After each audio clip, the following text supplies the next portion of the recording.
What's going on, everybody? We are going to talk about the bunkers, getting out of them. I know it gives a lot of you issues, so let's jump into it.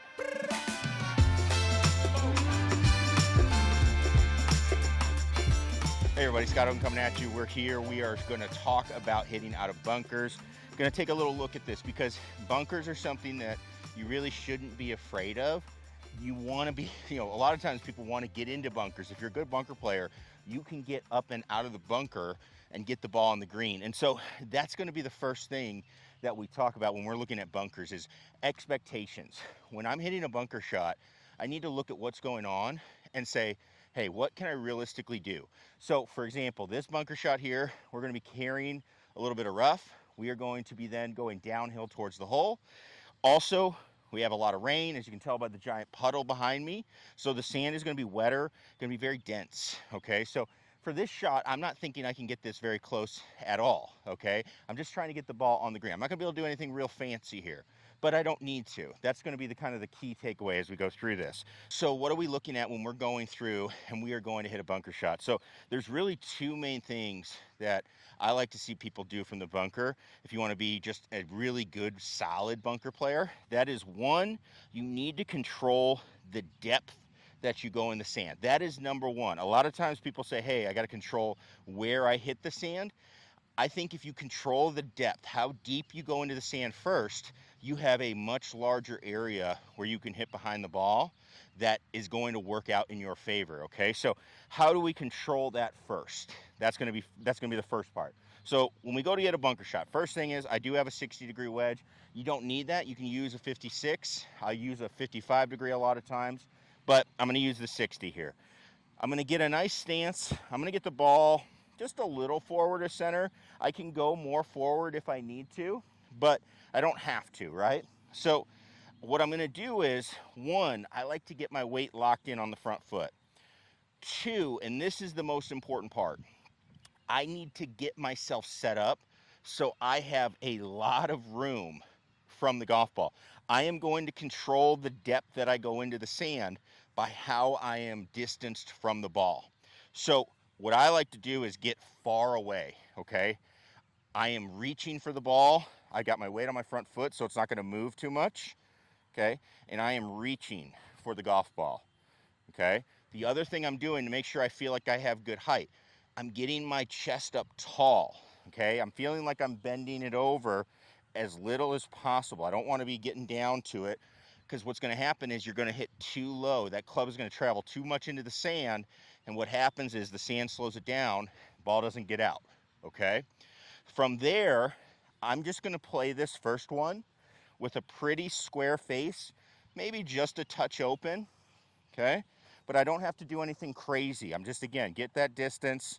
Let's get some distance from it, nice and tall, and it's going to come out, okay? What will happen is you have a lot of ways to extend the club into the sand, so you need to minimize some of those so you don't go too much into the sand, because we are going to hit the ball after we hit the sand, so we got to make sure we don't go too deep, okay? So let's go ahead and try one more. You can see that one came out a little hot, but it's out, and I'm putting. Very tall. Feel like I'm going to reach for it a little more. There we go. I just swung a little smaller there, and there we go, okay?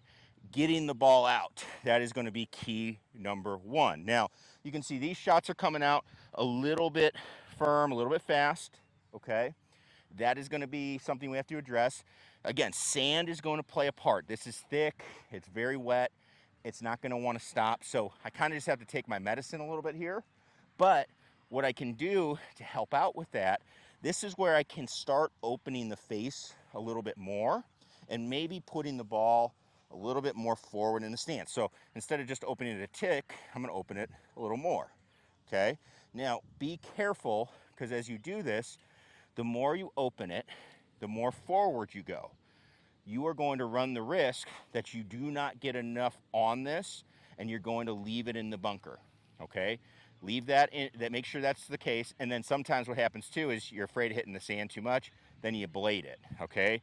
So practice this a lot as well, but I'm gonna open it up a little more. Still same thing, be really wide. Feel like we're reaching for the ball. Okay, so that one came out higher. Still went pretty far, but it did stop a lot quicker. Now, that brings us into variable 2, which is, well, Scott, you said it's gonna come out softer and all that, and it's gonna open up. The variable 2 then becomes how close to the sand or to the ball am I hitting in the sand, right? So I can work that one. That one I hit a lot closer to the ball, so even though I opened things up, it didn't slow down the club enough, and then the ball came out. Now, it did come out higher, it did come out softer, but I still hit the ball too far. So what I can do is, if I'm gonna go up there and I have to make this decision as we go through, okay, what I have to do is actually look at the shot and say, all right, I'm gonna swing softer, a little bit softer,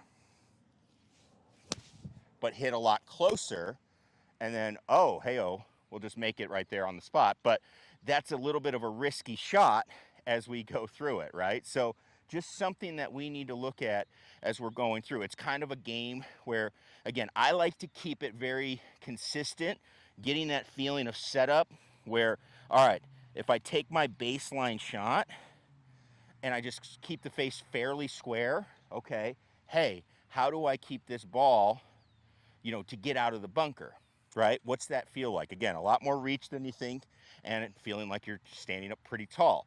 Now, the other thing you have to take into account, I'm actually on a little bit of a above my feet stance here. So what does that do? Well, that actually moves the ball closer to me. So I'm really feeling like I'm getting away from this for this particular shot. I would adjust that if, let's say, it's more of a level lie, or the ball was below my feet. I might have to feel like I got to get a touch closer. But again, just something you kind of got to practice as you go through. But we want to give you the main ideas as we go through this. So let's go ahead. Let's do one more for good measure. Let's go ahead and hit this shot. I'm going to go for that same one. Let's go ahead and get risky. Hit a little closer to the ball, nice and tall. I did not hit closer to the ball. But again, because I have a good setup, I have a ton of room for error. I missed my spot by probably 2-3 inches, but I still got the ball out because I controlled the depth that I went into the sand. So that is the key. It's not about being perfect. It's about giving yourself a lot of room for error. That's going to let you get the ball out of the bunker. And again, look at your shot and say, hey, this is a tough one. So you're just gonna take your medicine, take your 10, 15 footer, and then move on to the next one. So hopefully this helps you from bunkers, give you a look at everything, and let you see what's going on to get up and down more and score better. So let me know if you have questions, leave a comment down below, and as always, we'll see you in the next one. Peace.